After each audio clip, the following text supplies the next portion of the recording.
여러분 반갑습니다. 원포인트 레슨의 김종철입니다. 자, 이제 대망의 2020년을 앞두고 있습니다. 오늘 여러분과 함께 할 내용은 바로 2020년 제뉴얼리 이펙트와 그 다음에 코스피 코스닥 키 맞추기다 라는 것을 가지고 여러분께 재테크에 조금이라도 도움이 되고자 오늘 방송을 하게 되었습니다. 자, 여러분들 일단 먼저 시장을 보시면요, 올해 2019년도는 굉장히 어려운 장이었습니다. 특히 지난 8월달까지 지수의 흐름을 보면은 낙폭도 심한 데다가 너무나 주가가 많이 빠져서 소위 사이드카도 발동하는 등 투자자들을 굉장히 어지럽게 했습니다. 하지만 여러분께 예고 말씀을 드렸죠. 반드시 2019년도 하반기에는 빅마켓이 옵니다 라는 말씀을 드렸어요. 어떠세요? 아주 멋지게 빅마켓이 오고 있습니다. 이런 제가 여러분께 이런 말씀 드렸어요. 여러분께 항상 저는 장이 간다고 하는 사람이 아닙니다 라는 말씀도 드렸죠. 대표적으로 바로 작년 10월달 지수가 굉장히 급락을 보였던 때 있었습니다. 이때는 함부로 심한 구분을 하지 마십시오 라는 말씀 드렸었고요. 또 올해 5월달 7월달에 주가 빠질 때는 주가가 맞바람을 맞고 가기 때문에 굉장히 어렵습니다 하면서 오히려 인버스를 잡아드렸습니다. 그런 제가 하반기에 빅마켓이 옵니다 라는 말씀을 드리고 있고요. 그 다음에 최근에 몇 달 전서부터는 계속 어떤 말씀을 드렸냐면 앞으로 1년이 가장 돈 벌기 쉬운 장입니다 라는 말씀을 드렸어요. 다행히 12월 달에 코스피와 코스닥, 특히 개인 투자가들이 많이 갖고 있는 코스닥이 주가가 또 강세를 보면서 올라가기 때문에 다행히 저 나름대로의 어떤 의무감, 책임감, 이것을 어느 정도 하지 않았나라는 생각을 해봅니다. 자, 이제 그런 제가 여러분께 2020년, 앞으로 1년이라고 했으니까요. 2020년 제뉴얼리 이펙트와 코스피, 코스닥 키 맞추기에 대해서 여러분께 말씀을 드리도록 하겠습니다. 일단 2020년은 여러 가지로 의미가 있는 해입니다. 일단 산업 부분에 봤을 때는 드디어 4차 산업 섹터가 좀 더 우리 눈앞에 가시화되어 있는 부분이고요. 또 하나 있죠. 보통 선거 앞에 악재 없다고 우리는 총선이 있고요. 바로 미국은 대선이 있습니다. 트럼프 대통령이 최근에 한 얘기, 여러분들 아마 기사를 통해서도 보셨을 겁니다. 트럼프 대통령이 뭐라고 하냐면 아직 최고의 순간은 오지 않았다라는 얘기를 했고요. 또 실제로 트럼프 대통령이 다른 건 몰라도 경제와 그 다음에 미국의 주가에 대해서만큼은 그가 여태까지 해온 것들이 틀리지 않았기에 사람들이 기대감도 여전히 갖고 있습니다. 결국은 트럼프 대통령이 지난 28일 트위터를 통해서 미중 무역 합의뿐만이 아니라 더 많은 것이 있을 것이다 라고까지 얘기하고 있고, 또 중국 상무부도 정례 기자회견에서 미국 주가 최종 서명을 위해서 긴밀히 접촉 중이다 라고 하고 있습니다. 누차 말씀드렸죠. 우리의 코스피의 곡선은 달러의 곡선과 비례한다, 환율의 곡선과 역비례한다는 말씀을 드렸어요. 결국은 미중 간에 더 이상 불협 화음만 없어만 준다면 정말 미국과 중국의 무역 전쟁이 마감되고 이들의 양쪽의 소위 무역 규모가 커지기만 한다면 양쪽을 합해서 1위에 수출하고 있는 우리의 입장을 봤을 때는 당연히 시장은 안 올라갈래야 안 올라갈 수 없는 부분이 있죠. 다만 이름에도 불구하고 지금 시장은 단기적으로 많이 올라갔기 때문에 조정을 받아야 된다라는 이런 시각과 그 다음에 좀 더 가야 한다는 시각이 서로 맞물려 있습니다. 과연 여러분들은 어디에 줄을 서 가지고 계십니까? 일단 먼저 제뉴얼리 이펙트라는 것이 어떤 개념인지 이 부분도 보셔야 되는데, 제뉴얼리 이펙트는 다른 부분이 아니라 항상 연초가 되면 어느 나라든 어느 대통령이든 그 해에 어떤 국정연설을 하게끔 되어져 있습니다. 올해 스케줄은 어떻다. 그럴 때 국정연설, 그 해의 스케줄을 얘기할 때 일단 최소한 기대감이 있어요. 다시 말씀드려서 실제적으로 1월달 강사정이 되든 안 되든, 소위 제뉴얼리 이펙트가 되든 안 되든 상관이 없이 일단 1월 강세장에 대한 기대감이 있다는 겁니다.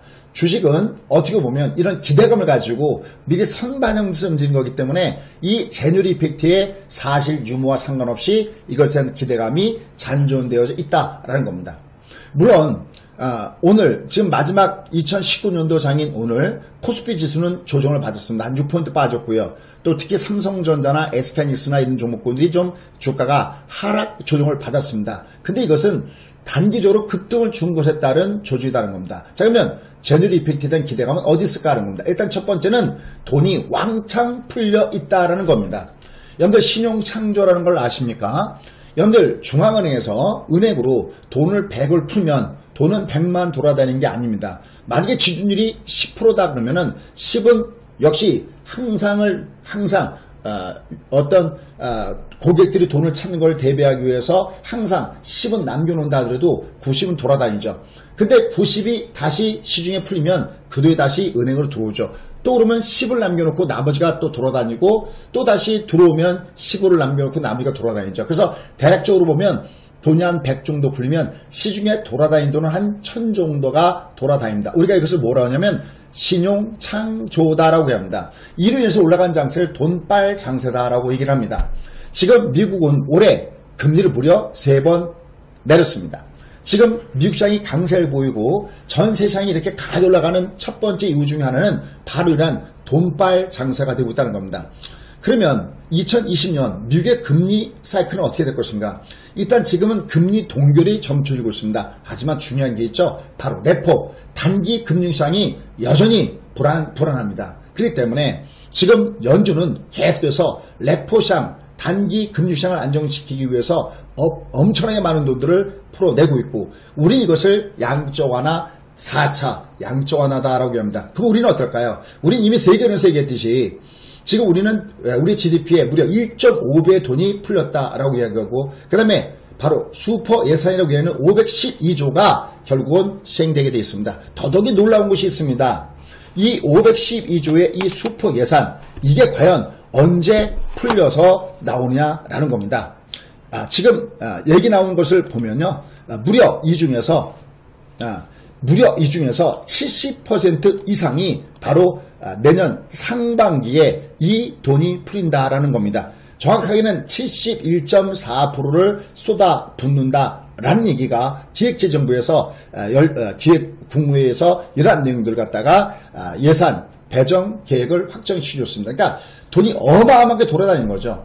지금 그루에서 잡지 못해서 엄청나게 급등을 했던 것이 바로 부동산이 아니었습니까? 그래서 이번에 어마어마하게 15억 이상은 결국은 자기 돈이 아니면 이제는 더 이상 집을 살 수 없게끔 만들어 놓은 것도 이런 초강력 조치도 바로 이러한 부분에서 기냈습니다. 그래서 여전히 2020년 일단 주가가 특히 상반기에 승부를 걸어야 되는데 그 이유가 엄청나게 돈을 많이 풀렸고 슈퍼 예산도 70% 이상이 바로 상반기에 집중되기 때문에 바로 이런 것들을 염두에 두시고 여러분들은 매매 전략을 보셔야 된다는 겁니다.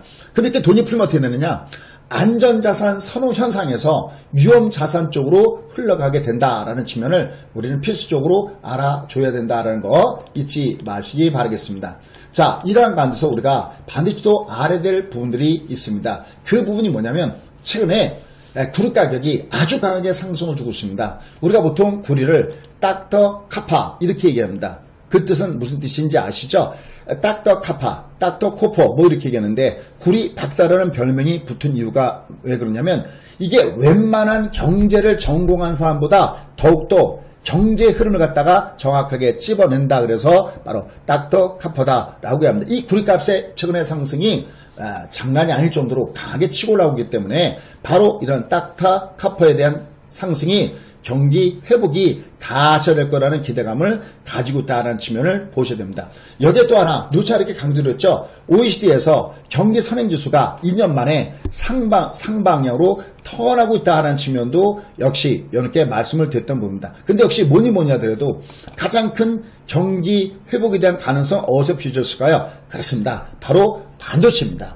이 4차 산업 섹터에 가장 많이 쓰이고 데이터 센터를 갖다가 계속해서 증설하고 있고 지금 현재 미국에서도 여러분들 아시다시피 상당히 많은 어마어마한 기업체들이 바로 이 데이터 센터를 갖다 구축하고 있습니다. 이미 아마존, 마이크로소프트, 그 다음에 최근에 여러분 보시다시피 구글 이런 쪽에서도 계속해서 얘기가 많이 나오고 있습니다. 여기에 대한 투자가 강해진다. 그리고 CPU 이미 인텔의 가격이 올라가고 있고 또 GPU 엔비디아 가격이 올라가지고 있고 이런 거 이후에는 결국 낸드 플래시 이후에 디램 가격이 강하게 상승 주가 수 없다는 겁니다. 더군다나 우리에는 무려 수치의 20% 이상이 바로 반도체가 차지하고 있기 때문에 결국 이런 것들은 향후 주장에서 긍정적인 영향을 줄 가능성이 높다는 것을 염두에 두시고 매매를 해야 됩니다. 누차 이렇게 말씀드렸습니다. 기억의 반대말은 망각이 아니라 상상이다. 바로 이스라엘 대통령이 한 얘기죠. 그 상상 속에 꿈꿔오던 그 세상이 좀 더 가시화되는 것이 바로 2020년입니다. 다만 아직까지는 눈앞에 안 보인다는 거죠. 여러분 지금 눈앞에 자율주행차 돌아다니는 거 보입니까? 안 돌아다니죠. 그러니까 이게 너무 먼 얘기도 아니지만 그렇다고 이미 재료 오픈된 것도 아닌 이런 상태도 있기 때문에 결국은 4차 산업을 중심으로 한 반도체의 바닥 사이클은 충분히 가능성이 높게 제시가 되고 있다는 것을 염두에 두셔야 됩니다. 그 다음에 역시 무엇보다도 큰 것은 바로 앞서 설명드렸던 대로 선거 앞에 악재가 없다라는 겁니다. 특히 미국의 대선이 있습니다. CNBC에서 재미난 데이터를 꺼내놨습니다. 최근 3년간 미국 주가 상승률을 보면 역대 대통령이 보통 얼마 정도를 주가를 상승시키느냐라는 건데요. 3년차까지 보면 대략 한 23%가 나왔다고 합니다. 근데 트럼프가 3년차인데 주가 상승이 얼마나 올랐느냐. S&P 기준으로요. 무려 50% 이상 상승. 그렇다면 트럼프의 역대 대통령에 비해서 주가 상승률은 2배나 더 크다는 얘기가 됩니다. 그런데 여기 아주 재밌는 데이터가 뭐냐. 어떤 데이터가 굉장히 재밌는 데이터냐는 건데요. 4년차. 그러니까 바로 2020년 내년이죠. 이 4년차에 주가가 상승률이 무려 73%라는 겁니다. 그냥 일반 대통령의 경우에 73%입니다. 그럼 트럼프는 어떨까요? 여러분들 상상에 맡기도록 하겠습니다. 더군다나 지금 트럼프가 이렇게 미국의 증시를 끌어올리는데 가장 중요한 역할을 했던 것이 친기업 정책 중에서 감세 정책이었고 기업은 여유자금을 중심으로 해서 자사주 매입도 강하게 할 수 있었던 부분이 있었고 올해 3차례 금리 인하도 결국은 트럼프가 계속해서 제로팔 옥죄면서 나타낸 결과다라는 얘기도 나오고 있습니다. 그런데 여기에 이어서 이제 중산층의 감세 정책 얘기까지도 나오고 있습니다. 가처분 소득이 늘어난다는 얘기가 되겠습니다. 4년차 주가가 상승률이 73%인데 그럼 트럼프는 몇 프로나 될까요? 아무리 작아도 80, 90% 이상 되지 않겠습니까? 또 하나 재밌는 것이 4년차 접어들었을 때 역대 미국 대통령의 주가 상승률은 평균 5.7%였다라고 합니다. 그러면 트럼프는 보통 한 2배 정도 상승했으니까 한 10%까지도 가능하지 않겠냐. 물론 오다 가다 서다는 반복하겠죠. 하지만 결국은 주가는 위로 가는데 지장이 없고 특히 상반기를 주목하자라는 것이 바로 저의 견해입니다. 점점 11월 3일 기다렸다가 11월 3일까지 올라간 다음에 그 다음에 꼬꾸라진 게 아니지 않습니까? 그러면 그 이전에 상반기에 이미 승부가 날 수 있습니다. 물론 핵심은 2단계 무역 협상에 대한 얘기가 어떤 식으로 전개되느냐. 여전히 노이즈도 끼고 여러 가지가 있겠죠. 하지만 그래가면서 흔들거리면서도 주가는 위로 상승할 수 있는 부분이 있다라는 부분들을 염두에 둬야 됩니다. 결국은 제너럴 이펙트에 대한 기대감들이 있기 때문에 이런 것들은 그대로 주가가 조정할 때마다 저점의 매수가 형성될 수 없습니다. 그 다음에 또 하나, 그러면 키 맞출 게임은 뭐냐. 오늘도 나타난 대로 코스피가 약간 눌러주고 코사가 여전히 강하게 올라가지고 있습니다. 자, 이것은 제가 TV방송을 통해서 여러 차례 말씀드렸습니다. 바로 2020년 1월 13일 기준 JP모건의 헬스케어 컨퍼런스가 열리기 때문에 제약바이오 종목군단들이 각각을 받을 가능성이 굉장히 없다는 말씀을 이렇게 드렸어요. 물론 그렇다고 해서 4차 산업 섹터가 뒤로 후진하는 건 아닙니다. 이 종목군들 워낙 많이 올랐기 때문에 약간 가격 조정보다는 기간 조정 혹은 기간 조정 아닌 상황이라면 상승하더라도 상대적으로 제약바이오에 대해서는 약간 선두주자 자리를 약간 뒤로 물러설 가능성이 높습니다. 하지만 1월 중순까지를 중심으로 해서 점점점 이것도 이제 재료가 오픈되면 뒤로 퇴색하기 때문에 1월 중순 그 사이까지는 제약바이오텍이라든지 상대적으로 못 갔던 종목이 무게중심에 있으면서 상대적으로 역시 가격의 갭 메꾸기 게임이다 라고 하는데요. 키 맞추기 갭 메꾸기 게임이 좀 더 나타날 수 있습니다. 그러면 먼저 선두 주제에 올라갔던 코스피가 약간 주춤거리는 사이에 상대적으로 못 갔던 코삭이 강선세 보이죠. 특히 환율 그래프를 주목해 봐야 됩니다. 환율이 1200원대 가까이 갔을 때 이렇게 그런 방송을 보내줬습니다.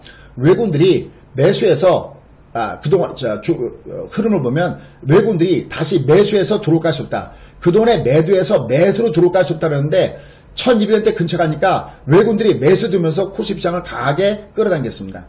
이제는 1150원대 들어오니까 상대적으로 외국인들이 코스피에서 약간 매도를 하고 있습니다. 대신 그 틈새에 코스닥 종목군들이 키 맞추기를 할 가능성은 굉장히 높아진다는 것을 염두에 두시고 여러분들은 매매 전략을 구사하는 것이 필요하다고 판단됩니다. 결국 지금의 현상, 2020년 앞둔 현상은 결국은 제너럴 이펙트에 대한 기대감들, 돈빨 장세에다가 바닥을 치고 있는 반도체와 그 다음에 카파의 상승, 그 다음에 경제선행지수가 돌고 있고 무엇보다도 역시 트럼프의 강한 역시 주가 끌어올리기 정책이 결국 2020년도에도 강하게 집중될 가능성이 높다라는 것을 염두에 봤을 때 지금 시장은 결국은 앞으로 누차 강조했던 대로 우리가 계속해서 시장에 긍정적인 영향을 가지고 움직일 가능성이 굉장히 높다는 것을 염두에 두시고요. 수익률 게임을 해줘야 된다는 거 잊지 마시기 바라겠습니다. 자, 2020년 대망의 새해 복 많이 받으시고요. 여러분의 재테크에 꼭 귀중한 도움이 되도록 최선의 노력을 다하겠습니다.